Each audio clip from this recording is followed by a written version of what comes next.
Bueno, hemos estado hablando en las últimas semanas acerca de membresía o de ser la iglesia y hemos dicho que lo que nos une o el sentido de comunidad es que estamos en Cristo y por Cristo.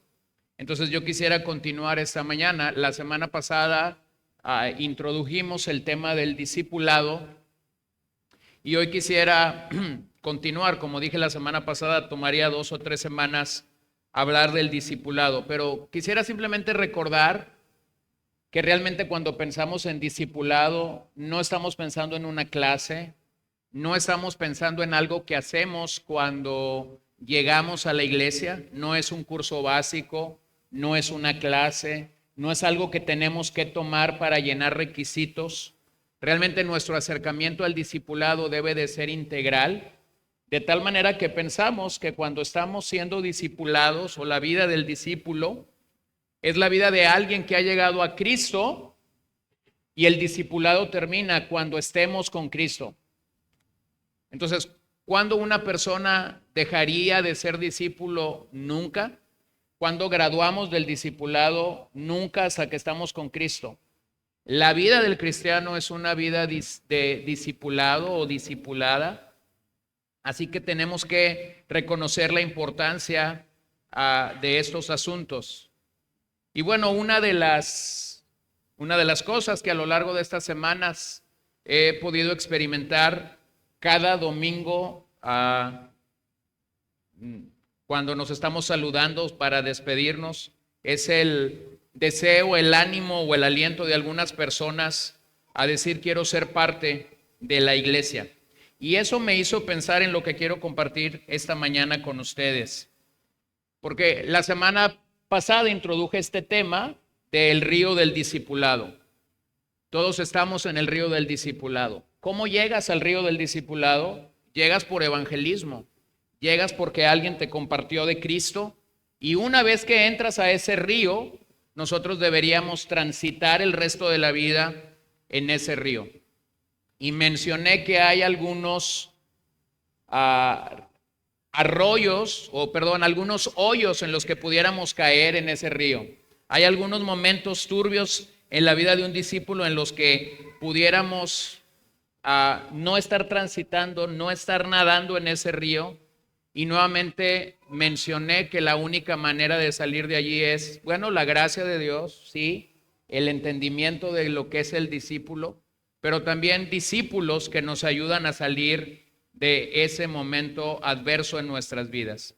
Así que no hay duda, para que discípulos avancen en su caminar con el Señor, necesitan al cuerpo de Cristo. Eso, una lectura natural del Nuevo Testamento nos lleva a esa realidad. Para que un discípulo avance, necesita al cuerpo de Cristo. Y necesita dejar a un lado la idea de simplemente asistir a la iglesia. A veces la mentalidad de muchas personas es simplemente voy a ir el domingo a la iglesia. Entonces, si tu mentalidad simplemente es asistir el domingo o el jueves a la iglesia o el miércoles o el viernes, dependiendo cuándo nos reunimos, tu mentalidad es muy corta al Nuevo Testamento. El Nuevo Testamento incluye esta idea de pertenecer y todas las metáforas tienen que ver con eso. El soldado pertenece a un ejército, la oveja pertenece a un rebaño, el hijo pertenece a una familia. Todas las metáforas del Nuevo Testamento tienen esa idea. Así que quisiera iniciar en sus bosquejos porque la iglesia debe recuperar su esencia. ¿Cuál es la esencia de la iglesia? Bueno, es esta: somos discípulos que hacemos discípulos. El corazón de la gran comisión es id por todo el mundo y hacer discípulos a todas las naciones. ¿Dejo de ser discípulo porque estoy yendo a las naciones o porque estoy yendo a más personas a comunicar el evangelio? Rápidamente la respuesta es no. Nunca dejamos de ser discípulos. De hecho, un buen discípulo es aquel que se encuentra creciendo en su vida de discipulado y haciendo a otros discípulos. Cuando pensamos en estas historias, en estas 2 historias que Daniel relató esta mañana, creo que tenemos el perfecto ejemplo. Discípulos que están saliendo de su comodidad, de su zona de confort, para ser discípulos en lugares donde posiblemente otros no están llegando. Bueno, posiblemente esa no es tu realidad. Posiblemente tu realidad es que aún dentro de tu familia hay gente no salva. Bueno, hermanos, disipúlalos. Posiblemente tu realidad es que en tu cuadra hay gente no salva. Bueno, esa es tu realidad, disipúlalos. Posiblemente en tu trabajo hay gente no salva. Bueno, esa es tu realidad. Entonces comparte la fe, evangeliza, disipula a estas personas. Porque la realidad es que el discipulado es esencial por un lado, pero también es integral. En otras palabras, conforma todo lo que hacemos o debe conformar todo lo que hacemos. Una reunión informal, el simplemente sentarte con alguien a conversar de algo, puede terminar siendo horas o minutos de discipulado. De hecho, un cristiano se vería muy bien si comienza desde cualquier punto y termina discipulando a una persona.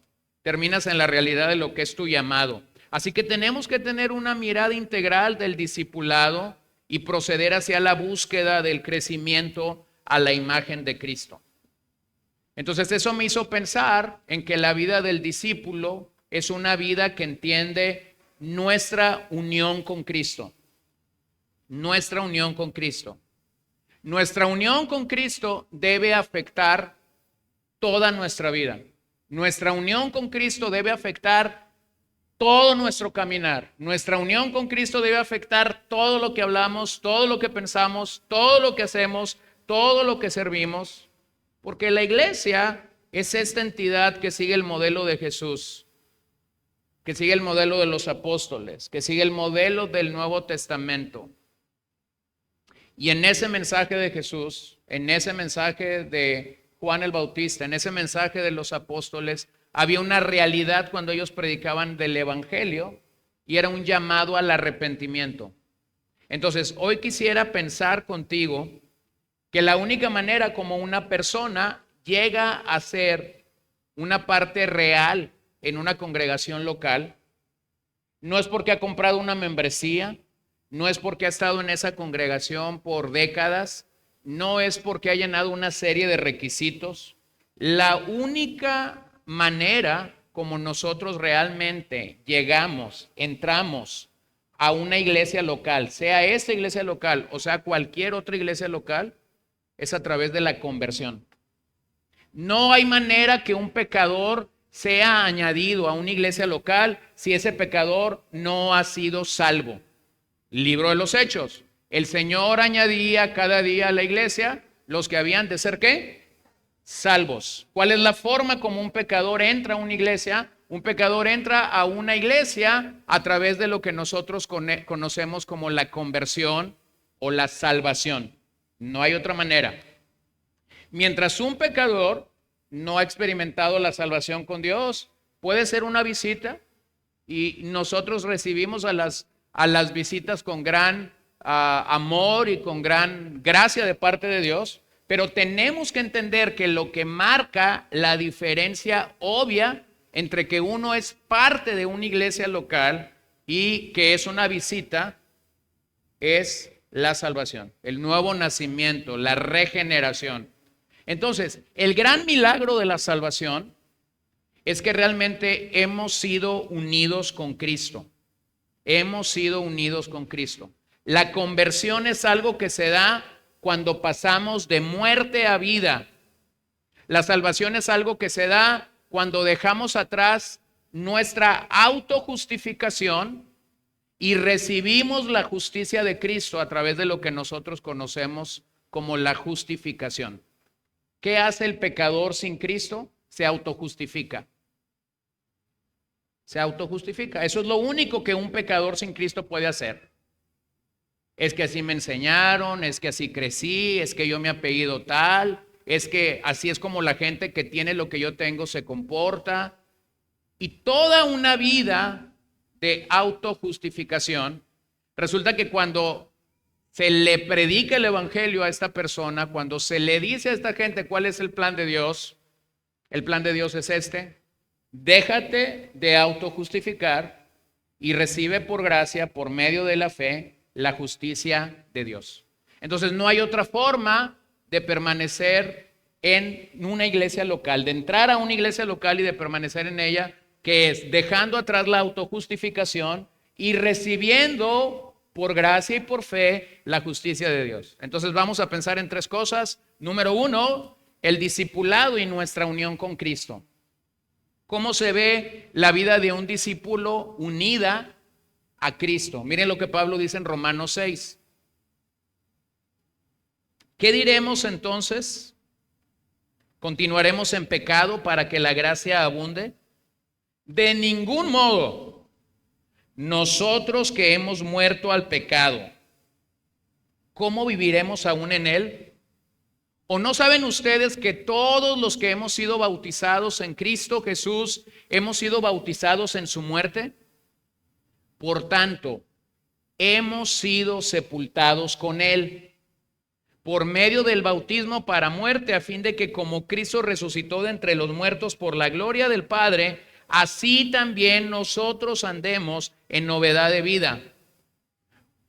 Porque si hemos sido unidos a Cristo en la semejanza de su muerte, ciertamente lo seremos también en la semejanza de su resurrección. Observen cómo el pasaje habla de la muerte, de la sepultura, de la resurrección de Cristo, y empareja eso a que todo aquel que ha experimentado un nuevo nacimiento lo tiene. Pero piénsalo, ¿no fuiste crucificado en el Gólgata? ¿No estuviste en la tumba de Jesús? ¿No fuiste bautizado por Juan el Bautista en el río Jordán? ¿No estuvimos allí? Sin embargo, lo que el pasaje te dice es, hemos sido bautizados en Cristo, hemos sido sepultados en Cristo. ¿Cuál es el propósito de todo esto? Dice Pablo, para que andemos en novedad de vida. Entonces, ¿qué hace el discipulado? El discipulado debe verse como la participación en respuesta al regalo de la salvación. El discipulado ha de verse como la participación en respuesta al regalo de la salvación. Antes de que fuésemos salvos, necesitábamos el Evangelio para conocer a Cristo. Necesitábamos el Evangelio para conocer su reino. Necesitábamos el Evangelio para tener acceso a la bendita palabra de Dios. ¿Fuiste salvo? Fui salvo. Entré en el río del discipulado y yo no dejo de necesitar el Evangelio. Tú no dejas de necesitar el Evangelio porque hayas comenzado a caminar en el Señor. Al principio necesitábamos una vida de arrepentimiento y fe. Sí, para venir a Cristo. Pero una vez que hemos venido a Cristo, seguimos necesitando una vida de arrepentimiento y fe, una vida moldeada por el Evangelio, una vida compartida con otros, y todo esto nos apunta a Cristo. Entonces, ¿qué hace la salvación? La salvación en tu vida y en mi vida nos une primeramente a Cristo. Nos une a Cristo, es lo que Pablo está diciendo en Romanos 6. Estamos unidos a Cristo. La misma salvación te une a un grupo de personas vivas. ¿Lo puedes ver? Por un lado, la salvación me une a Cristo, estoy en Cristo. Por otro lado, la salvación me une a un grupo de personas vivas, me une a la iglesia. No lo puedes separar. Entonces, por eso he dicho en las semanas anteriores que se ve anómala ante el Nuevo Testamento una persona que dice, yo amo a Cristo, yo sigo a Cristo, yo confío en Cristo, pero no pertenezco a ninguna iglesia local. No estoy unido a ninguna iglesia local. Es algo anómalo.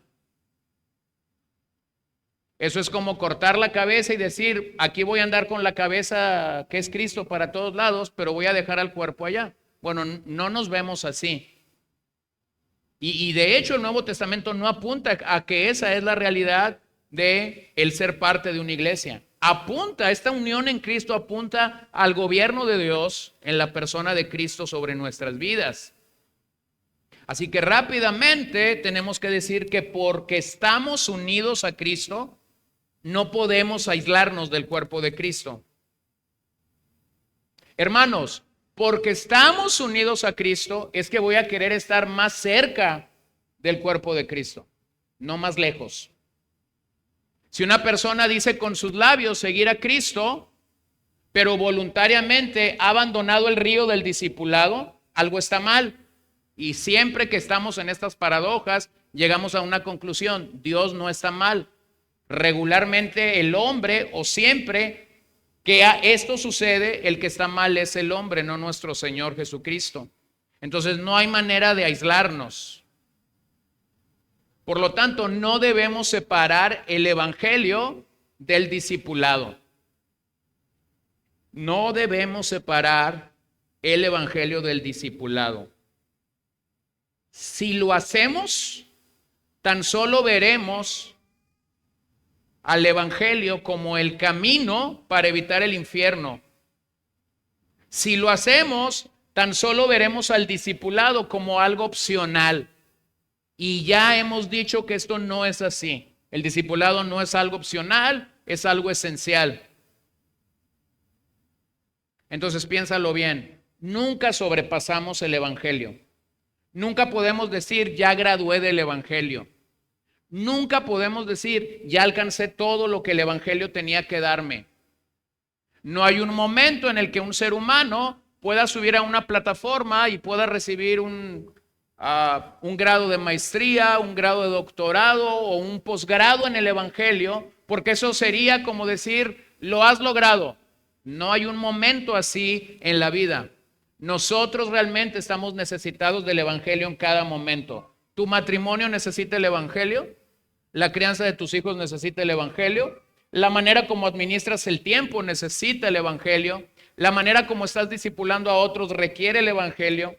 ¿Traer orden a tu vida requiere el evangelio? Entonces nunca sobrepasamos el evangelio, realmente lo necesitamos. El evangelio es la única forma como llegamos a Cristo, como crecemos en Cristo y como realmente somos discipulados, y nuestro discipulado va en un crecimiento y en un aumento permanente. Así que necesito el evangelio cada día y momento de mi caminar en Cristo. No hay un solo día en el que tú no lo necesitas. Cada día necesitamos más de Cristo, no menos. El evangelio no es una herramienta inicial para el discípulo. El evangelio no es este paquete de 4 o 5 cosas que alguien tiene que creer para ser salvo. El evangelio es la vida del creyente. El evangelio no es simplemente un mensaje que comunicamos. Es el mensaje. Es el mensaje que el pecador necesita, sí, pero que nosotros seguimos necesitando cada día hasta que estemos delante del Señor. ¿Qué comunicamos? Comunicamos la obra completa de Cristo. Comunicamos que el reino de Dios en la persona de Cristo ha sido inaugurado, ha iniciado. Es gracias al evangelio entonces que, como dice Pablo en este capítulo 6 de los Romanos, participamos de la vida de Cristo. En Cristo es tan importante la manera como somos salvos y la manera como crecemos en el Señor. Pero para esto necesitas la mentalidad de un discípulo, ¿no es así? Porque algunos tienen una mentalidad muy corta. Ya soy salvo, ya voy a ir al cielo, ya puedo hacer lo que quiera porque todo ha sido alcanzado por mí. Pero esa no es la mentalidad de un discípulo. La mentalidad de un discípulo es: por causa que fui salvo, voy a crecer. Porque fui salvo, voy a amar más al Señor. Porque fui salvo, voy a obedecer más la palabra. Porque fui salvo, voy a poner todo de mi parte para que este regalo que he recibido de gracia de Dios vaya en aumento. Entonces es así como llegamos a la doctrina de la unión con Cristo. Algunos estudiantes de esta doctrina, algunos eruditos del Nuevo Testamento, llaman a la doctrina de la unión con Cristo la doctrina más importante que nunca supiste que debías conocer. Lo vuelvo a decir. Algunos estudiantes del Nuevo Testamento, cuando se refieren a la doctrina de la unión con Cristo, se refieren a ella como la doctrina más importante que nunca supiste que debías conocer. Entonces pensemos en algunos pasajes. Juan 17, 23. Yo en ellos y tú en mí, para que sean perfeccionados en unidad, para que el mundo sepa que tú me enviaste y que los amaste tal como me has amado a mí. Los amaste tal como me has amado a mí. ¿Qué hay en el medio entre ese amor que Dios tiene por su Hijo amado Jesús y ese amor que Él expresa a nosotros? ¿Qué hay en el medio? Cristo. Su persona, su obra a cabalidad. Dice Jesús al inicio de este verso, yo en ellos, tú en mí. Ahora, no tenemos duda que cuando nosotros pensamos en la obra trinitaria, no podemos separar al Padre del Hijo, no podemos separar al Hijo del Espíritu. Realmente la Trinidad ontológica o la esencia de la Trinidad es esta, son inseparables.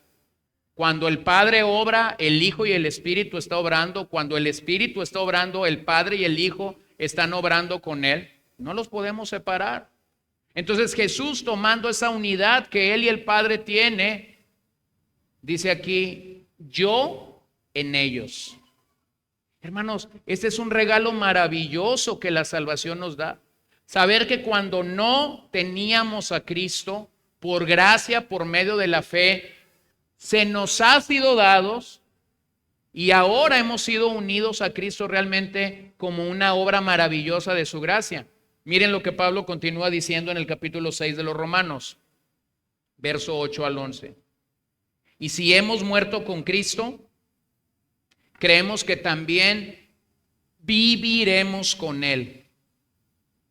Si hemos muerto con Cristo, nuevamente, no estuvimos colgados en la cruz del Gólgota, en el Calvario, en el Gólgota. No estuvimos en la tumba que Jesús deja vacía el domingo muy temprano. No estuvimos ahí. Pero Pablo dice, creemos que también viviremos con Él, sabiendo que Cristo, habiendo resucitado de entre los muertos, no volverá a morir. La muerte ya no tiene dominio sobre Él, porque en cuanto a que Él murió al pecado de una vez para siempre. Pero en cuanto Él vive para Dios. Y aquí está lo glorioso de esta doctrina. Verso 11, dígalo conmigo. Versículo 11. Así también ustedes considérense muertos para el pecado, pero vivos para Dios. ¿En quién? En Cristo Jesús. Entonces, más claro no lo puedo decir.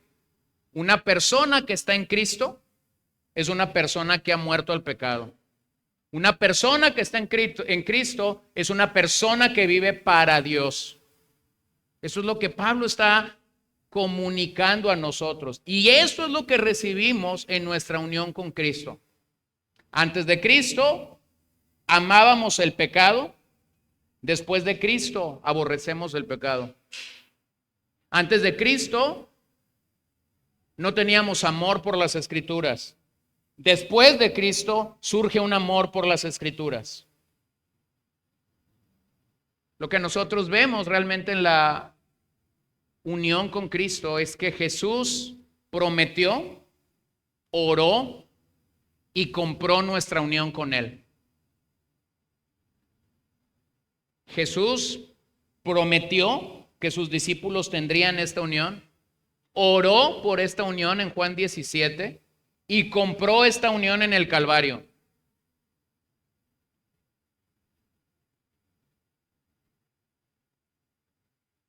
Este es el hilo de oro que une cada parte del plan misericordioso de Dios. Este es el hilo de oro que une cada parte de la economía de la salvación. La muerte de Cristo se vuelve nuestra muerte. La vida de Cristo se vuelve nuestra vida. Las promesas de Cristo son una realidad para nosotros porque realmente hemos sido unidos en Cristo. Pero hermanos, seamos sinceros, esta unión no la logramos nosotros. No la alcanzamos nosotros. Vuelvo a decirlo, Jesús la prometió, Jesús oró por ella, Jesús la compró a precio de sangre. Entonces, cuando pienso en la doctrina de la unión con Cristo, lo único que me queda hacer es agradecer que yo he sido unido a Cristo. No tenía las calificaciones para ser unido a Cristo. No tenía lo necesario para ser unido a Cristo. Mi pecado es el gran problema que me ha separado de Cristo, pero ahora Cristo ha venido a unirme con Él. Escucha lo que Kevin Van Hooser dice. Los creyentes no están en Cristo de manera espacial, como monedas en una alcancía. Más bien están de manera esférica, en la esfera del control de Cristo. Aquellos quienes están en Cristo actúan en obediencia a Cristo, validando su muerte y resurrección en cada escenario donde están. Entonces, cuando tú obedeces a Cristo, cuando tú amas a Cristo por encima de lo que este mundo dice, cuando tú proclamas la verdad de Cristo por encima de lo que este mundo dice, lo que tú estás haciendo es validar su muerte, validar su resurrección en el escenario donde tú estás. Bueno, si usted estuvo en las redes el día de ayer o el viernes en la noche, usted se dio cuenta de que hay una imagen repetida en las redes sociales alrededor de la inauguración de los Juegos Olímpicos en París. Está esta imagen de lo que conocemos como la Cena del Señor, y luego está la imagen de lo que pasó allí. Y usted ha leído y ha escuchado a cristianos protestar ante esta situación y a no cristianos protestar contra esta situación. Y usted ha escuchado toda una idea de gente diciendo, no veas los Juegos Olímpicos. Bueno, todo esto que está pasando alrededor de esto define muy bien el panorama en el que nos encontramos. Un panorama en el que o amas a Cristo o desprecias a Cristo. No hay una parte en el medio donde puedas comulgar con ambas corrientes. Esto me hace pensar en un salmo sumamente conocido, el Salmo 1, el camino del justo, el camino del impío. Y a veces los justos nos sorprendemos de lo que los impíos pueden llegar a hacer. Pero los justos a veces tenemos una doble moral. Nos sorprende lo que los impíos pueden llegar a hacer. Pero no nos sorprende lo que nosotros podemos llegar a hacer. Entonces hay una doctrina que se llama la unión con Cristo, que protege la vida del discípulo, porque estás caminando arraigado en Cristo. La unión con Cristo nos provee de la meta que todo discípulo debe seguir. La meta de un discípulo, y ponga atención nada más en esto porque no quiero que se me malinterprete, la meta de un discípulo no es pecar menos. La meta de un discípulo no es que reduzcas el pecado. La meta de un discípulo no es que saques la mejor versión de ti. Esas metas son muy enanas. La meta de un discípulo es ser como Cristo. Lo voy a volver a repetir. Nuestra meta no es reducir el pecado. Nuestra meta no es pecar menos. Nuestra meta no es sacar la mejor versión de nosotros. No. Nuestra meta realmente es ser como Cristo. ¿Y por qué puedo ser como Cristo? Porque cuando fuiste salvo o cuando una persona experimenta la salvación, Cristo se ha unido a ti. Él nos ha compartido sus grandes victorias, sus grandes favores. Entonces realmente la meta de nuestro crecimiento es Cristo mismo. Esa es la meta. Miren, hermanos, a veces nuestras metas son muy limitadas. Se acerca el final del año y entonces la gente dice, ahora sí voy a poner altas metas en mi vida. Meta número 1, voy a ir todos los domingos del año a la iglesia. A algunos eso se les va el tercer domingo de enero. Nadie diga amén. Meta número 2, voy a leer la Biblia todos los días. Algunos no salimos del día 10 de enero cuando ya dejaste de leer la Biblia.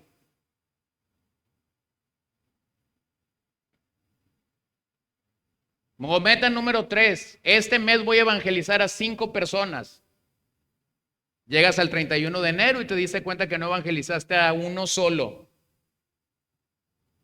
Y no estoy diciendo que estas metas sean malas, porque regularmente nosotros como humanos necesitamos metas tangibles a dónde queremos llegar. No estoy diciendo que sean malas, pero esa no es la meta más excelsa que un cristiano puede tener. La meta más excelsa que un cristiano puede tener es ser como su maestro. Es ser como su maestro. Entonces lo que Cristo ha hecho es que Cristo nos ha acercado a Él, nos ha unido a Él, y por eso debemos crecer en todo lo que somos en Él. Una de las cosas que la doctrina de la unión con Cristo nos da, no la logramos, nos da, es vencer sobre las tentaciones, vencer sobre los grandes dilemas de la vida. ¿Por qué sé que puedo vencer? Porque Cristo está conmigo. Porque sé que tengo el poder para derribar lo que otros no están pudiendo derribar, porque Cristo está conmigo. Pero si tú no estás venciendo sobre aquellas cosas que la Biblia te dice que debes vencer, si tú no estás teniendo victoria sobre aquellas cosas que la Biblia te dice que debes vencer, posiblemente tú te has agregado a la iglesia, pero no has sido unido a Cristo.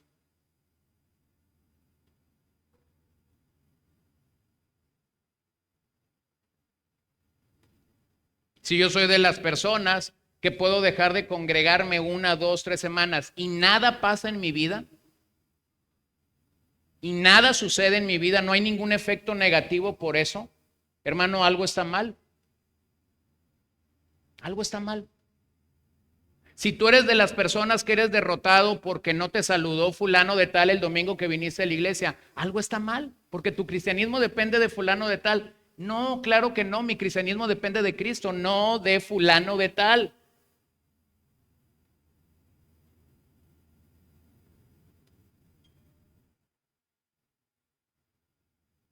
Entonces, cuando nosotros fallamos en cosas que son visibles, realmente lo único que nosotros estamos comunicando es que hay una falla interna. Entonces, a veces cuando la gente se agrega a la iglesia, pero no ha sido unido a Cristo, va a aparentar ser parte de la iglesia, pero hay algo que va a definir que no es de Cristo. Y es que esa persona no está venciendo sobre el pecado. Y es que esa persona no tiene sus prioridades bien firmes y bien fijas.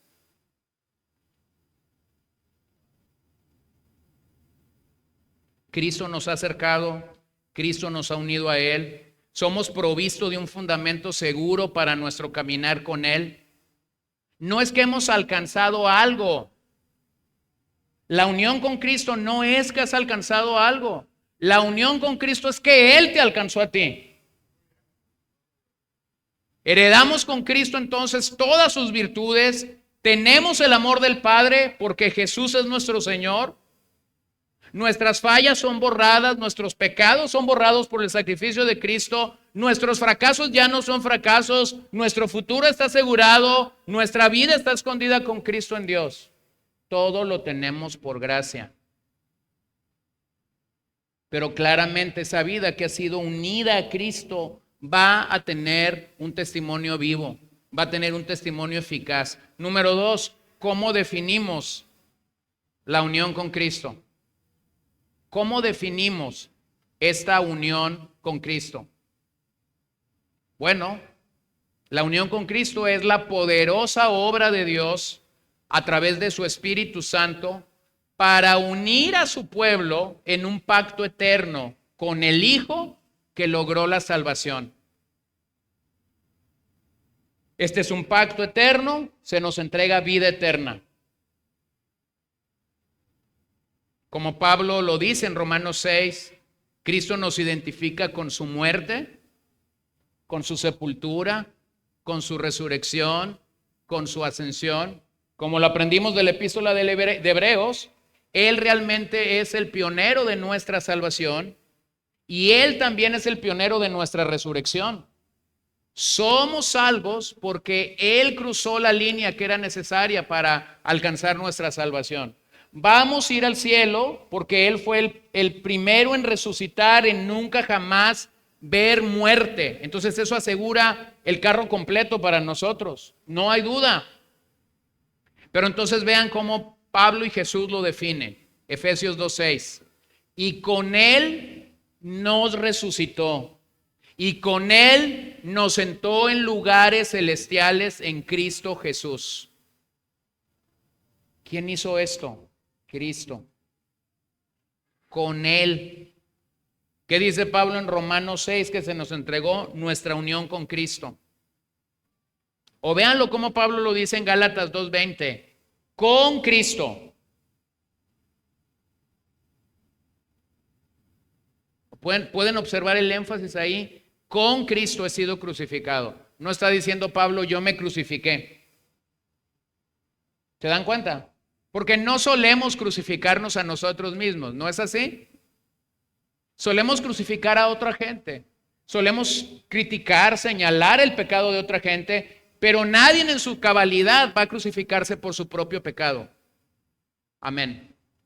Nadie por su capacidad propia va a decir, aquí estoy, agárrenme a latigazos, échenme la corona de espinas, díganme todos mis pecados. No lo hacemos así. Entonces Pablo dice, con Cristo he sido crucificado y ya no soy el que vive, y ya no soy yo el que vive, sino que Cristo vive en mí.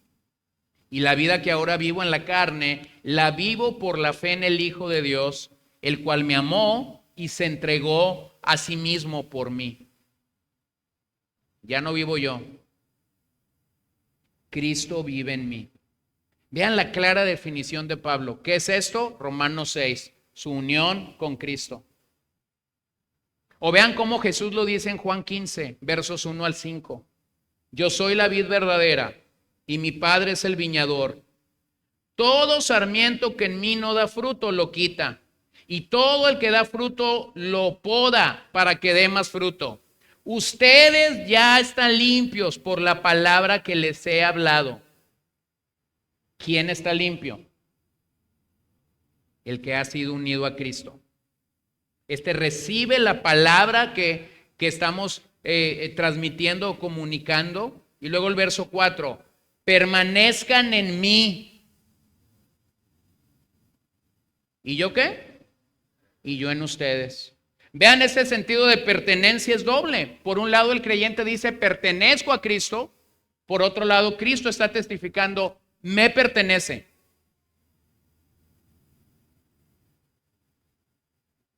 Entonces, mi querido hermano, ¿tienes dudas de tu salvación?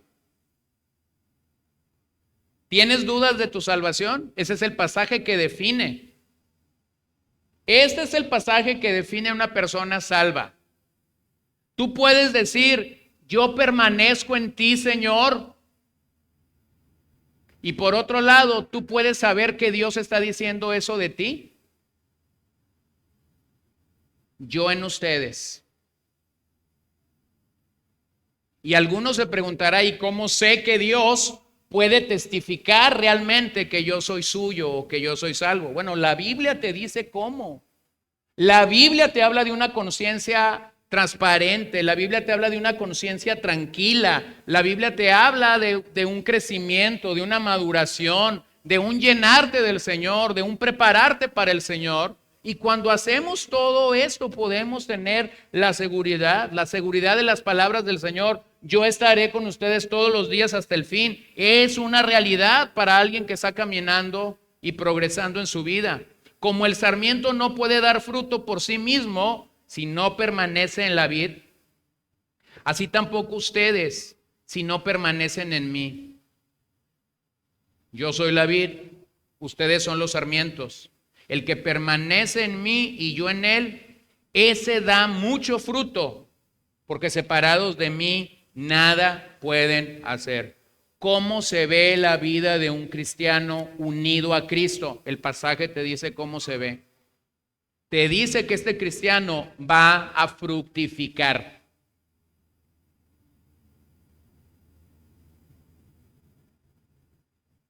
Si sales ahora mismo a un lugar donde hay árboles de mango, por ejemplo, estamos en temporada de mango, si sales a un lugar donde el árbol está fructificando, vas a saber claramente que ese árbol que es un árbol que da mangos y no toronjas o naranjas. No vas a estar confundido como este niño que ayer vi en un video, está con una cuchara y está comiendo sandía. Y cuando él come sandía, el papá le dice, ¿a qué sabe? Y el niño dice, a mango. No pasa así en Cristo. No pasa así en Cristo. Cuando un cristiano fructifica, sus frutos son obvios, sus frutos son claros. Lo que está comunicando o transmitiendo simplemente grita algo. Y cuando pensamos en el fruto, a veces cuando pensamos en fruto pensamos en obras. Y no estoy diciendo que no en todo su momento, pero los frutos de un cristiano van a gritar algo, van a proclamar algo. Y eso va a ser Cristo. Cristo. Hermanos, todo lo bueno que sale de nosotros, todo lo bueno que la gente puede saber o obtener de ti, es de Cristo. Todo lo malo que sale de mí es de Gerson. ¿Lo ven? Pero todo lo bueno que podemos hacer para la gloria de Dios y que la gente puede decir, esta persona está fructificando, es Cristo en nosotros. Es Cristo en nosotros. Entonces la doctrina de la unión con Cristo está hablando de esto, de cómo Cristo habita con aquellos con los que está unidos, de cómo Él habita en ti. ¿Cómo se ve esa unión cuando pensamos en la membresía? Bueno, esta unión se visualiza en el bautismo y se mantiene por medio de la comunión. Lo que Pablo está diciendo en el capítulo 6 de Romanos tiene que ver con el bautismo. ¿Cómo sé que una persona ha sido unida a Cristo? Porque esa persona va a desear obedecer el mandato del Señor de ser bautizado. Y luego esa persona, cuando se ha unido a la iglesia a través o ha dado testimonio público a través del bautismo, esa misma persona va a querer mantener su comunión. ¿Cómo sé que esa persona está manteniendo su comunión? Por medio de celebrar la cena del Señor. Entonces aquí es donde entra una parte importante de lo que es la conversión. Las autoridades de una iglesia, los ancianos, los pastores, quienes están al cargo de esto, tienen que tener precaución de las ordenanzas del Señor. No bautizamos a la gente simplemente para lograr un remojo en su vida. Yo tendría que distinguir esto y lo voy a hacer sin afán de señalar a nadie, pero yo tendría que distinguir estas dos cosas. Yo he bautizado hermanos que han venido a ser parte de la iglesia. Segundo, yo he remojado a visitantes. ¿Lo ven? Yo he bautizado a creyentes que han venido y se han unido a la iglesia. Yo he remojado a un par de personas. Si yo hubiera sabido que esas personas que estaba bautizando no iban a vivir a la altura de Cristo, nomás los hubiera dejado un poquito más abajo en la alberca para ver si el Señor obrara. Pero no lo sé. Alguien me puede engañar a mí como pastor, alguien puede venir y decirme yo soy salvo porque esto, porque así, porque acullá, y yo me la voy a creer. Finalmente el asunto no es conmigo. ¿Con quién es? Con Cristo. Pero imagínate, si no hacemos nada, si no tenemos estándares, si no le decimos a la gente, esto es lo que realmente el bautismo comunica, esto es a lo que tú claramente necesitas saber sobre eso. Entonces creo que hay un balance. Cuando piensas en estas ordenanzas, creo que hay un balance al que tenemos que llegar. No somos de los que sacamos la manguera aquí para bautizar al que va llegando cada domingo. No creemos que el bautismo está como que comunicando el fruto o la victoria de una iglesia.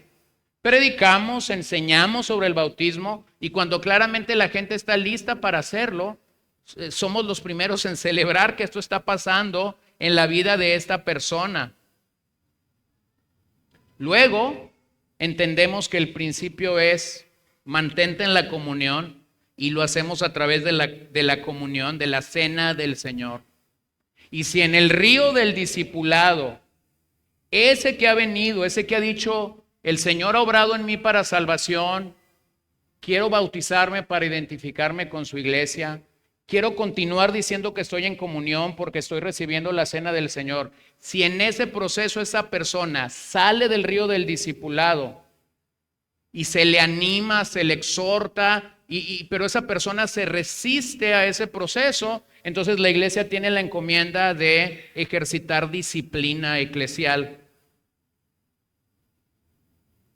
Todo esto incluye nuestra unión con Cristo.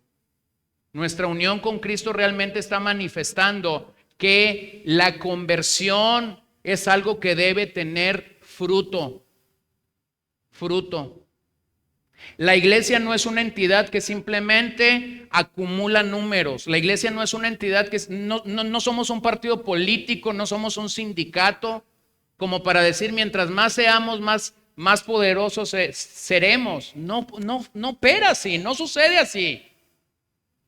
La iglesia es este lugar donde personas que han vivido en el pecado están llegando a la salvación por la preciosa obra de Cristo y estamos recibiendo nuestra unión con Cristo. Y esa unión con Cristo está llena de bendiciones. Somos redimidos por su sangre, nuestros pecados han sido perdonados, el Dios Trino ha habitado en ti por medio del Espíritu.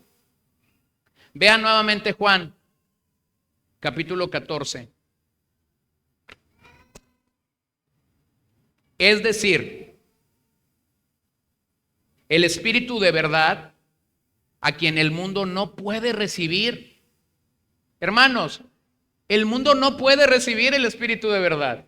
No puede recibir el Espíritu de verdad, porque ni lo ve ni lo conoce. Deténgase ahí. Antes de que el Señor tuviera misericordia de ti y de mí, este verso nos describía. No podíamos recibir al Señor, no podíamos verle, no le podíamos conocer. Y luego dice Juan, pero ustedes sí lo conocen, porque mora con ustedes y entrará en ustedes. No los dejaré huérfanos, dice Jesús, vendré a ustedes un poco más de tiempo y el mundo no me verá más. Pero ustedes sí me verán, porque yo vivo, ¿ustedes también qué? Vivirán.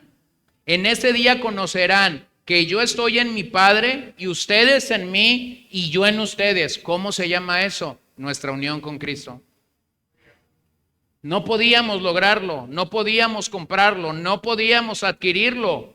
El que tiene mis mandamientos y los guarda, ese es el que me ama. ¿Cómo se ve una persona que ha sido unida a Cristo? Guardando los mandamientos del Señor, amando la palabra de Dios por encima de todas las cosas. Pero es que la palabra de Dios me demanda que tenga cierto comportamiento. Si has sido unido a Cristo, lo vas a hacer. Si no has sido unido a Cristo, no lo vas a hacer. Es sencillo. Y el que me ama será amado por mi Padre, y yo lo amaré y me manifestaré a él. Judas, no el Iscariote, le dijo, Señor, ¿y qué ha pasado que te vas a manifestar a nosotros y no al mundo? Jesús le respondió, Si alguien me ama, guardará mi palabra. Y mi Padre lo amará y vendremos a él, dígalo conmigo, y haremos con él morada. Observa que no eres tú yendo al Padre, no eres tú yendo al Hijo. Dice Jesús, mi Padre y yo vendremos a ti y haremos morada. Entonces, ¿cómo se ve un creyente que el Padre y el Hijo han venido a hacer morada en él? Este es un creyente que tiene poder para derrotar el pecado. Este es un creyente que tiene poder para decirle no al mundo y sí a Dios. Este es un creyente que puede priorizar, que puede decir, esta no es la vida que un creyente tiene que vivir, yo me tengo que comportar así por causa de la presencia de Cristo en mi vida. Nuevamente lo digo, todo es por gracia. Tenemos todo esto por gracia. Jesús nos informa que la llegada del Espíritu Santo afectará nuestras vidas por completo. Debido a que el Espíritu Santo ha llegado a ser morada con nosotros, tenemos al Padre, tenemos al Hijo. Los verdaderos creyentes son moradas del Espíritu, o como Pablo lo dice, somos templo del Espíritu. El Dios Trino está habitando en ti. Observa eso. El Dios Trino está morando en ti. Dios no va a perder. Dios va a ganar. Aunque el mundo tiene muchas diferencias, debido a nuestra unión con Cristo, nosotros realmente llegamos a ser uno. Podemos no perder nuestras individualidades, pero ahora nos identificamos con el cuerpo de Cristo a pesar de las diferencias. Número 3. ¿Qué hace la unión con Cristo? ¿Qué hace la unión con Cristo? ¿Cuáles son los alcances? Bueno, la unión con Cristo mata la idea. Voy a lo que ya dije la semana pasada. Mata la idea que se puede ser un converso sin ser un discípulo.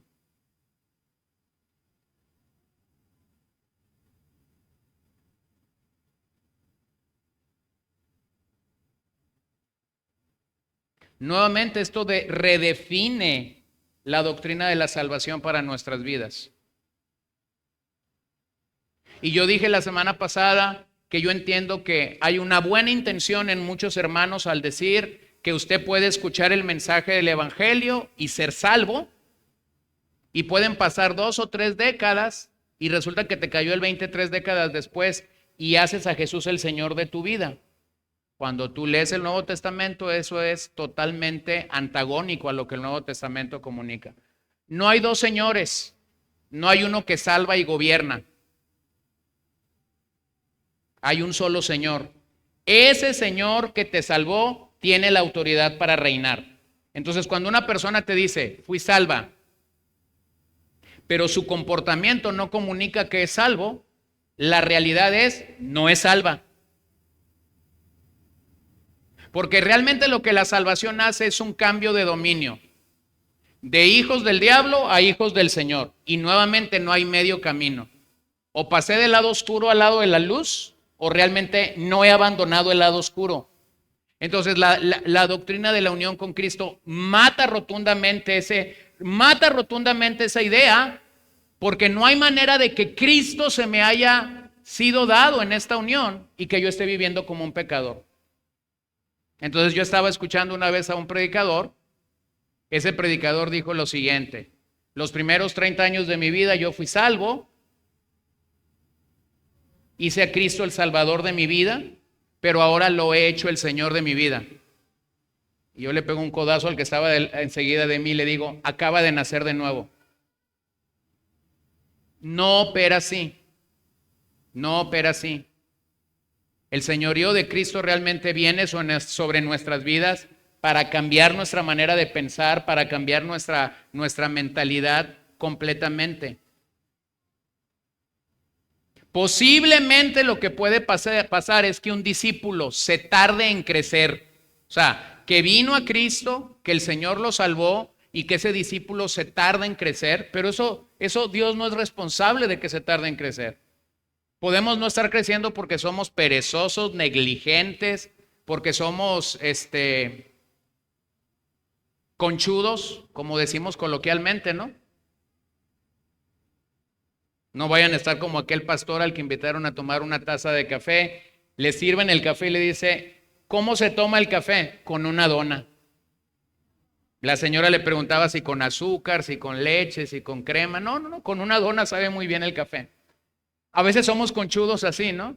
Ya fui salvo y voy a esperar que el Señor me haga totalmente santo, pero no estamos queriendo hacer nada para ese crecimiento. Miren Efesios 1, 2, 3. Gracia y paz a ustedes de parte de Dios nuestro Padre y del Señor Jesucristo.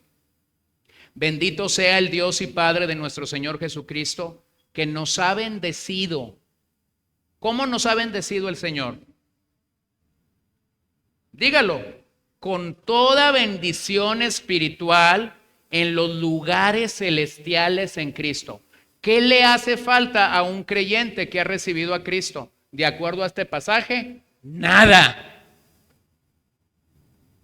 Nada.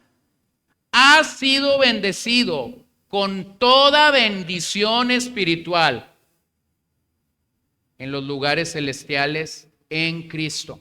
Vean cómo Pablo comunica una y otra vez esa seguridad que tenemos en Cristo. Bueno, Pablo es un hombre, es un apóstol que escribe estas 3 epístolas que tenemos en el Nuevo Testamento y tiene una tremenda seguridad de lo que Cristo ha logrado por él. Entonces, la unión con Cristo también mata la idea de que puedo ser un discípulo independiente. Cuando acepto lo que la unión con Cristo ha logrado, esta idea no solo mata la idea de un Salvador y después un Señor, pero también mata la idea de que puedo ser un discípulo independiente. Tú necesitas la participación de otros hombres en tus vidas, de otras mujeres si eres una dama. Necesitas la participación de aquellos que han sido unidos a Cristo y añadidos a la iglesia local donde nos congregamos. También la unión con Cristo mata la pregunta, ¿qué haría Jesús? Y la cambia por, ¿qué quiere hacer por medio de mí?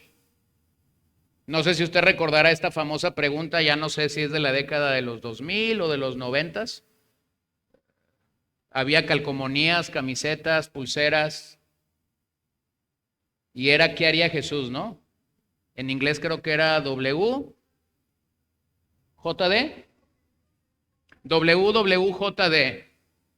Y era como, ¿qué haría Jesús en esta realidad? Bueno, déjame te presento un cuadro. Si tú vives con ¿qué haría Jesús? Te voy a presentar un cuadro. Vas caminando por el centro de Los Mochis. Te encuentras a un ciego. Y te haces la pregunta, ¿qué haría Jesús? ¿Qué hacía Jesús con los ciegos? Los sanaba. Entonces, mi hermano, tienes que sanar al ciego.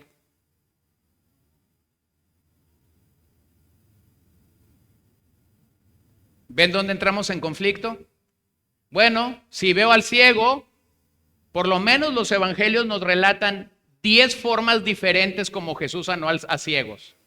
A uno lo corrió, a otro lo mandó a lavarse, a otro se agachó, agarró tierrita, hizo lodo como un empaste y fue y se lo untó y entonces lo mandó a lavar.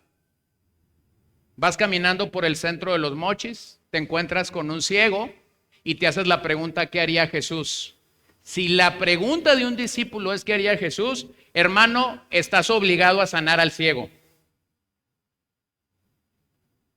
No es así la pregunta. La primera pregunta que haría Jesús pudiera ser muy confusa para muchos y no confortante para muchos de nosotros. Cualquiera de nosotros, al darse cuenta que el ciego no recibió la vista, se sentiría defraudado. Pero la segunda pregunta, ¿qué quiere hacer Jesús por medio de ti? ¿Te da tanta ayuda? ¿Te asegura una comunión gloriosa con Cristo que nos ayuda en todo momento a tomar buenas decisiones? Entonces la pregunta cuando entendemos la doctrina de nuestra unión con Cristo es no es ¿qué haría Jesús? La pregunta es, ¿ya Jesús mora en mí? ¿Qué quiere hacer Jesús por medio de mí? Bueno, posiblemente Dios no te está pidiendo que sanes al ciego. Posiblemente te está pidiendo que le tomes el brazo y que lo ayudes a cruzar la calle. Porque hay cientos y miles que han pasado donde Él está y nadie lo ha ayudado. Posiblemente lo que Jesús quiere es que tú lo subas a tu carro y lo lleves a su casa. Posiblemente lo que Jesús quiere es que tú lo traigas a la iglesia o que tú le compartas el evangelio. ¿Por qué una persona haría eso? Porque Cristo mora en él. Entonces déjame terminar con 8 bendiciones de nuestra unión con Cristo. Esto va a ser una clase, un flash rápido de cómo se ven las doctrinas de la salvación. ¿Por qué quiero traerlo a colación y por qué quiero hablar de esto en el punto final? Porque nosotros como creyentes, como miembros de una iglesia local o como personas que quieren ser parte de una iglesia local, no nos debe quedar la menor duda en cuanto a la salvación. Dios es quien salva al pecador. Dios es quien llama a pecadores para ser salvos. La historia de la humanidad es la historia de querer hacer algo para agradar a una deidad, sea Dios o sea una deidad pagana. Algunos intentan con la moralidad, algunos intentan con los astros, algunos intentan con 1000 cosas. Pero entonces cuando estamos pensando en las bendiciones de nuestra unión con Cristo, tenemos que pensar, y lo voy a decir así, es una clase básica de salvación, porque voy a pasar por las 8 posibles esferas de esa salvación. Pero yo pudiera detenerme en cada una de estas 8 bendiciones, y no se los miento, pasar meses predicando en cada una de ellas. Entonces no lo voy a hacer ahora. Número 1, una persona que es unida a Cristo recibe regeneración. Regeneración. ¿Cómo podemos definir la regeneración? La regeneración es la obra poderosa de Dios por la que los incrédulos reciben una nueva naturaleza al nacer de nuevo. Entonces, algunos estudiosos pudieran hablar de regeneración o de nuevo nacimiento y nos estamos refiriendo a lo mismo. ¿Qué recibe una persona cuando ha sido unida a Cristo? Número 1, recibe regeneración. Esta es la conversación, la famosa conversación de Jesús con Nicodemo. Juan capítulo 3, versos 3 al 6. Jesús le contestó, en verdad te digo que el que no nace de nuevo, ¿qué? No puede ver el reino de Dios. Nicodemo le dijo, ¿cómo puede un hombre nacer siendo ya viejo? ¿Acaso puedo entrar por segunda vez en el vientre de su madre y nacer? Jesús respondió, en verdad te digo que el que no nace de agua y del Espíritu no puede entrar en el reino de Dios. Lo que es nacido de la carne, carne es, y lo que es nacido del Espíritu, Espíritu es. ¿Cuál era la demanda de Jesús a Nicodemo? Nicodemo, te es necesario nacer de nuevo. Y de hecho se lo dice 3 o 4 ocasiones en un solo capítulo. Necesitas nacer de nuevo. Si tú no eres salvo esta mañana o esta tarde, la demanda de Jesús es la misma para ti. Necesitas nacer de nuevo. La demanda no ha cambiado. La demanda no ha cambiado. La demanda no es agrégate a una iglesia. La demanda es necesitas nacer de nuevo. Claramente en el libro de los Hechos, el Señor añadía a los salvos o salvaba para añadir. La entrada a la iglesia, la entrada al cuerpo de Cristo es el nuevo nacimiento. Entonces, el pecador realmente necesita un renacer espiritual. El pecador necesita el soplo divino del Espíritu Santo para poder nacer de nuevo cuando realmente está muerto espiritualmente. Número 2, conversión. Conversión habla de la respuesta del hombre a las buenas nuevas de la salvación. La respuesta que el hombre da a las buenas nuevas de la salvación. ¿Qué posible respuesta puede dar un pecador al mensaje de la salvación? Solo 2. Algunos dicen que 3, pero la tercera no la creo válida en esto. Hay solo 2 respuestas. O aceptas el regalo de la salvación o lo rechazas. Algunos dicen, deme un momentito para pensarlo. Esos que te dicen, dame un momentito para pensarlo, están rechazando el mensaje. Porque Pablo lo dice claramente cuando dice que su mensaje o su evangelio tiene que ser comunicado con urgencia. ¿Cuál es la urgencia? A la gente ya no le queda un mañana como para que tú le prediques el mensaje del arrepentimiento y que la gente todavía te diga, dame un ratito, mañana lo voy a pensar. No es cierto. Solo que su mente está oscurecida por Satanás. Ellos creen que van a tener una oportunidad de vida o que tienen toda una vida por delante para venir al Señor, pero eso no es así. El mensaje del evangelio solo tiene estas 2 respuestas: rechazo o aceptación, positiva o negativa. Pero entonces estoy pensando en una persona que ha sido unida con Cristo. ¿Cuál es la manera como esa persona va a recibir el mensaje? ¿Lo va a recibir con una manera positiva? ¿Va a ser un converso de Cristo? Hechos 18:27.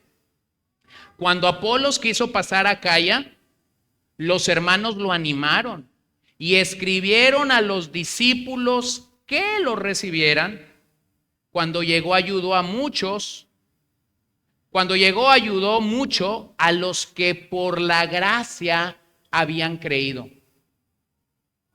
Observe que la gracia llegó antes de creer, no después.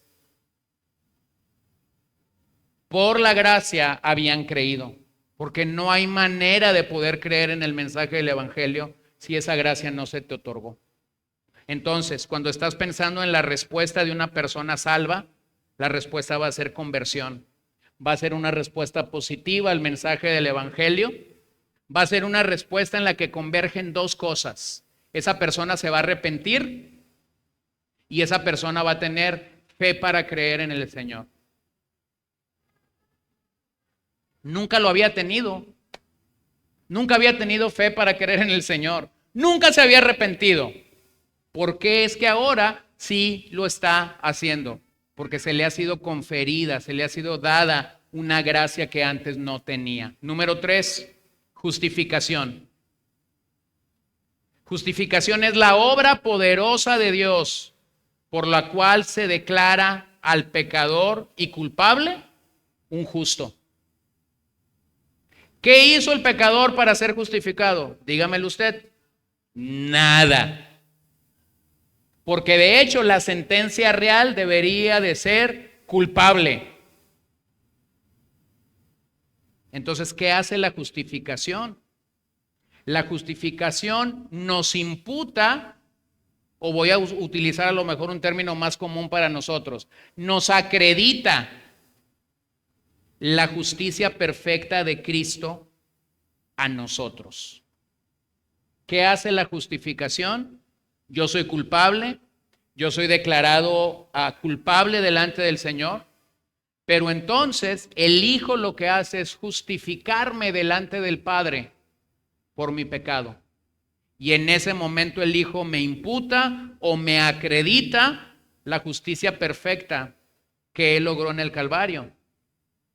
Usted recuerda Romanos 5:1, justificados pues por la fe, tenemos paz para con Dios por medio de nuestro Señor, ¿qué? Jesucristo. Pero vean el 18-19. Así pues, tal como por una transgresión resultó la condenación de todos los hombres, así también por un acto de justicia resultó la justificación de vida para todos los hombres. Porque así como por la desobediencia de un hombre los muchos fueron constituidos pecadores, así también por la obediencia de uno los muchos serán constituidos justos. La obediencia perfecta del Hijo de Dios logró para nosotros la justificación. El doctor Lutero, cuando hablaba de la justificación, se refería a ella como un dulce intercambio entre Cristo y el pecador. Y eso es una verdad. El justo se hace pecado por nosotros, para que nosotros en su bondad y en su amor recibamos su justicia plena. La doctrina cristiana, el cristianismo como una doctrina, se separa completamente en el tema de la justificación de la Iglesia Católica. La Iglesia Católica cree que la gracia es algo que nosotros recibimos por una infusión. Y entonces cuando los católicos piensan en lo que los 7 sacramentos que ellos practican hacen, ellos hablan de una infusión. Cuando ellos bautizan a sus niños pequeños, ellos están haciendo una infusión de gracia a través del bautismo. Pero cuando el Nuevo Testamento habla de la justificación, no te dice que la gracia nos está siendo dada a través de una infusión. La gracia nos está siendo imputada a nosotros, acreditada a nosotros. Hermanos, eso es avasallador.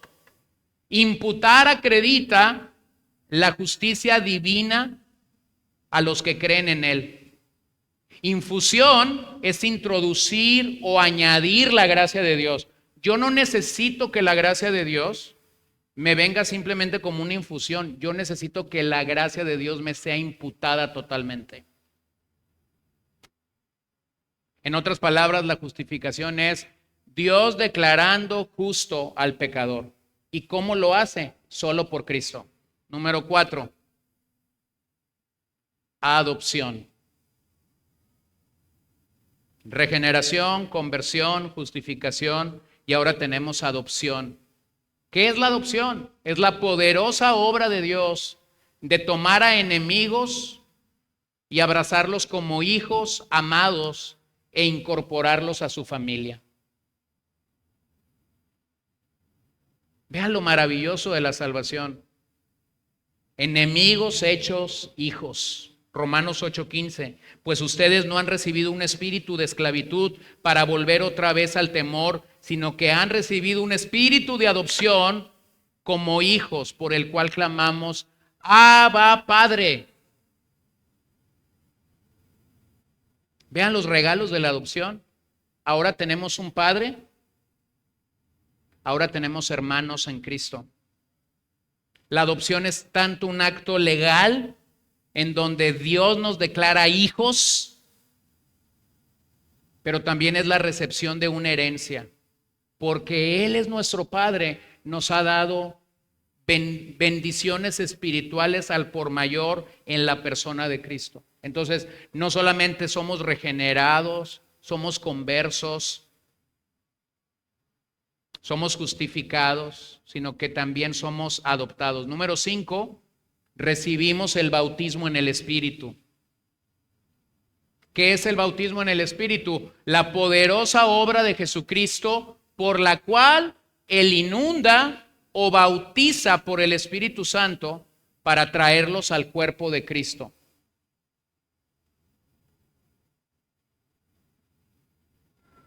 ¿Qué personas de una iglesia han recibido el bautismo del Espíritu Santo? Todas las que han nacido de nuevos. Toda persona que nace de nuevo tiene el bautismo del Espíritu Santo. El bautismo del Espíritu Santo no tiene que ver con algo, no tiene que ver con algo sucediendo fuera de mí. El bautismo con el Espíritu Santo tiene que ver con esto que Pablo dice en Corintios 12:13.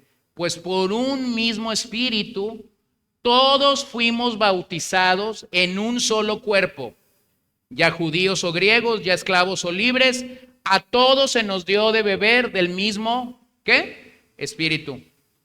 Entonces, una persona que ha nacido de nuevo, que ha sido adoptada, que ha sido regenerada, que ha sido justificada, no puede quedar al vacío. El Señor la tiene que agregar o añadir a un lugar, y ese lugar es el cuerpo de Cristo. Entonces, cuando estás pensando en el bautismo con el Espíritu Santo, estás pensando en que el Espíritu te ha agregado a su cuerpo. ¿Quién tiene el bautismo del Espíritu Santo? Toda persona que ha nacido de nuevo.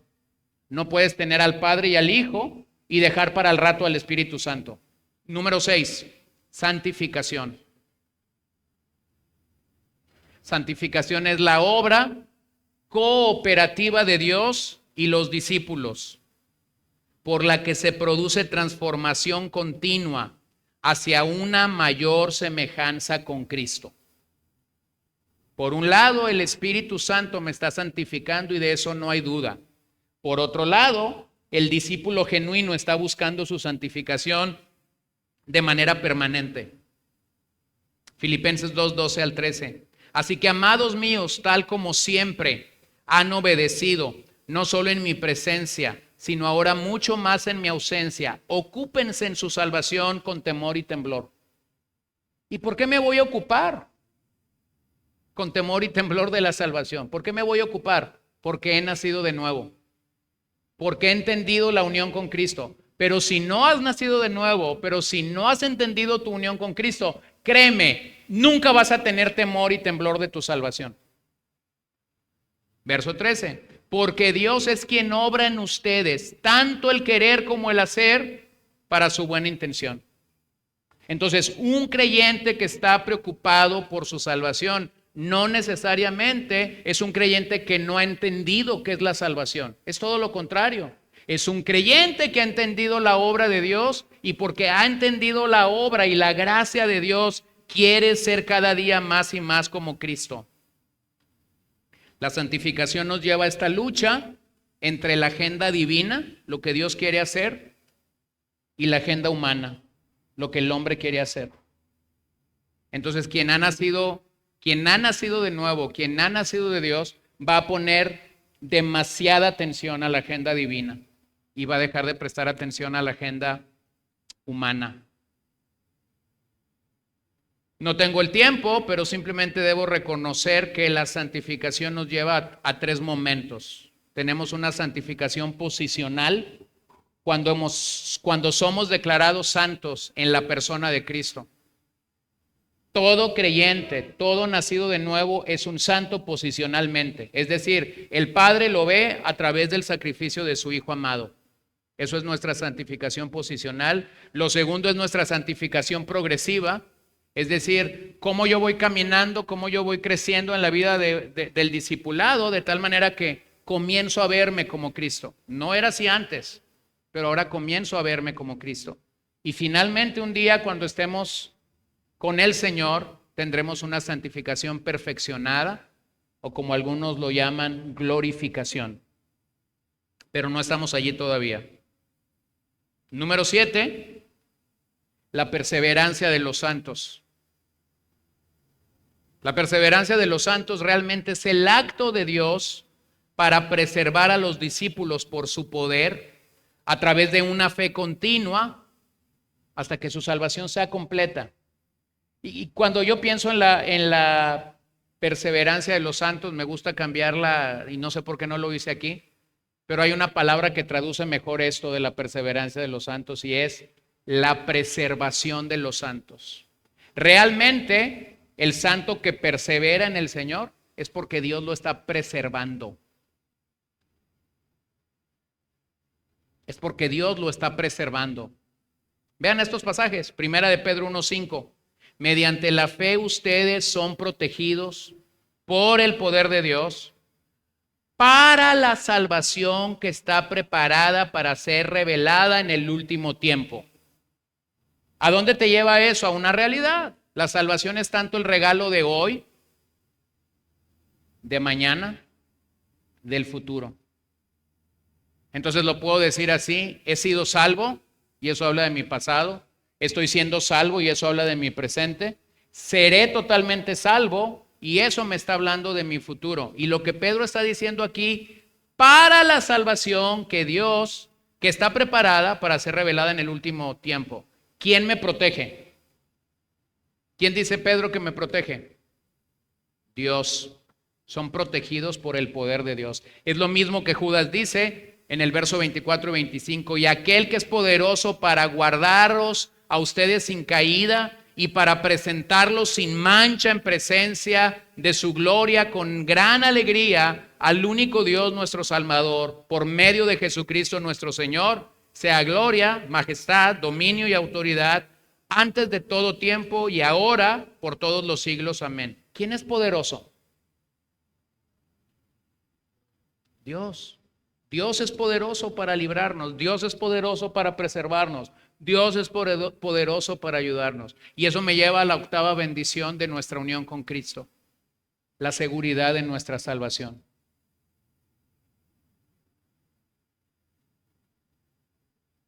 La seguridad en nuestra salvación es la confianza subordinada de todo discípulo genuino que se nos asegura durante toda la vida. Nuevamente, esto distanció a los reformadores de lo que estaban peleando en el día de la Reforma. La Iglesia Católica, en su momento como en el día de hoy, no ofrece seguridad en la salvación. Tienes que hacer un montón de cosas, entre ellas buenas obras, para alcanzar la salvación. Cuando los reformadores no hicieron otra cosa más que leer la Biblia y proclamar la Biblia, se dieron cuenta, sí hay una seguridad en la salvación. Esa seguridad no radica en el hombre haciendo algo, esa seguridad radica en Cristo haciendo algo por nosotros. Y entonces se nos da la gracia para poder vivir con esa seguridad.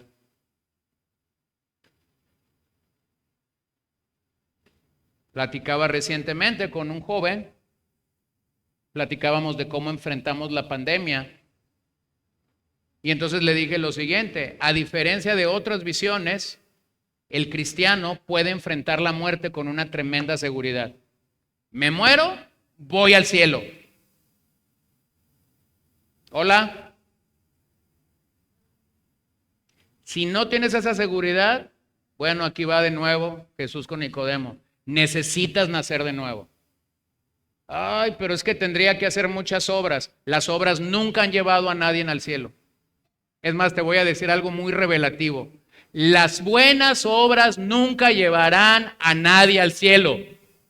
El camino ya fue trazado. O vienes por el Hijo o no hay entrada.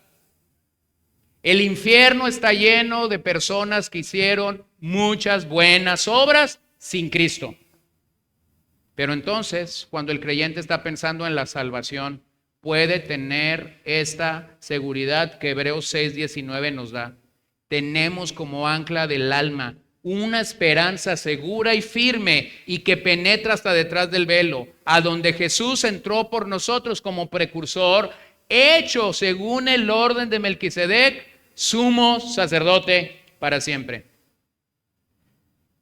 Entonces, mi querido hermano, podemos estar seguros. Hay varias razones por las que puedes estar seguros. Las bondadosas y poderosas obras del Padre, lo que el Padre ha hecho para salvarte. Puedes estar seguro de tu salvación porque Jesús ofrece una vida eterna, una salvación segura.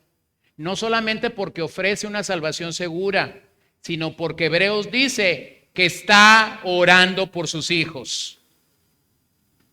¿Por qué puedo estar seguro de mi salvación? Por el testimonio del Espíritu Santo a mi vida.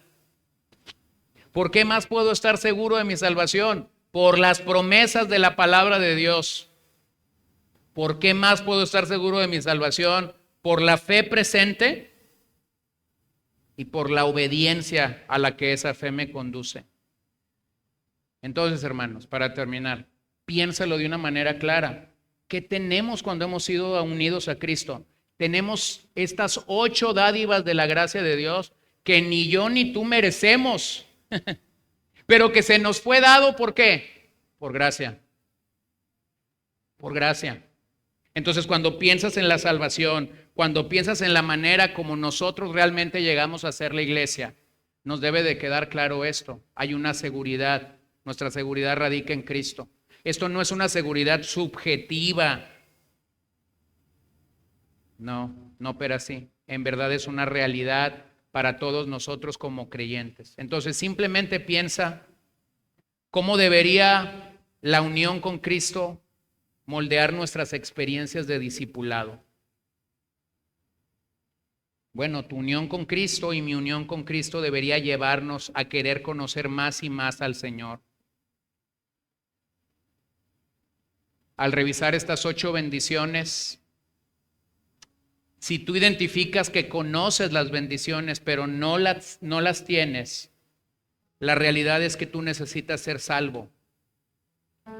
Y si tú identificas que estas 8 realidades ya están en tu vida, eso no es suficiente, porque tú necesitas seguir creciendo en el Señor, seguir creciendo en gozo y seguir viendo la mano de Dios preservando tu vida hasta el día final, hasta que Él nos presente delante del Padre en gloria. Y entonces demos gracias a Dios, porque nuestra salvación fue completa en Cristo. No hay nada que agregar, no hay nada que añadir para que su salvación sea perfecta. Oremos. Padre, te damos gracias esta mañana. Como Pablo dice en Efesios, nos has bendecido con toda bendición espiritual en los lugares celestiales en Cristo. Y no tenemos otra cosa que hacer sino darte gracias por ello. Padre, no hay forma de ser verdaderamente tu iglesia si nosotros no experimentamos esto. Si nosotros no experimentamos el nuevo nacimiento, la conversión, la justificación, la adopción, la santificación, la preservación de los santos, la seguridad de nuestra salvación. Señor, yo pido que al pensar en todo esto, al meditar en todo esto, no nos quede la menor duda de que no hay manera de caminar como discípulos genuinos y auténticos de ti si no hemos sido unidos con Cristo. Si no hemos sido unidos con Cristo, simplemente estamos de paso en una iglesia local. Pero si hemos sido unidos a Cristo, entendemos todo lo que el Hijo ha logrado y alcanzado para nosotros. Y queremos darte gracias, Señor. Puestos de pie, por favor. Y vamos a terminar esta mañana simplemente dándole gracias a Dios por su gracia. Allí donde tú estás, dale gracias a Dios por la obra de su gracia, dándote todas estas bendiciones. Padre, gracias que cuando la religión de este mundo no comunica una seguridad para nosotros, la fe en Cristo comunica una seguridad eterna. Gracias que cuando la gente está pensando en ganar el cielo, en ganar un lugar delante del Padre, en ganar un lugar delante del Hijo, nosotros podemos realmente descansar en tu obra perfecta, oh Señor. Nosotros podemos confiar, Señor, que lo que has alcanzado es suficiente, es pleno y es maravilloso. Ahora solo te pedimos, manténnos arraigados en ti. Manténnos aferrados a ti, que no desmayemos, que no cansemos, que no nos confiemos de que ya lo hemos alcanzado todo, como Pablo lo decía tan bellamente en aquella iglesia: aún no lo he alcanzado todo. Que realmente nuestra confianza sea dada a ti en todo momento, en todo lugar, en toda situación, en toda adversidad. Y si estamos unidos a Cristo, recibiremos el poder para vencer sobre toda tentación, sobre todo pecado. Vamos a cantarlo una vez más y vamos a decirle al Señor que podamos estar arraigados en ti, Señor, para tu gloria. En tu nombre lo pedimos, Señor.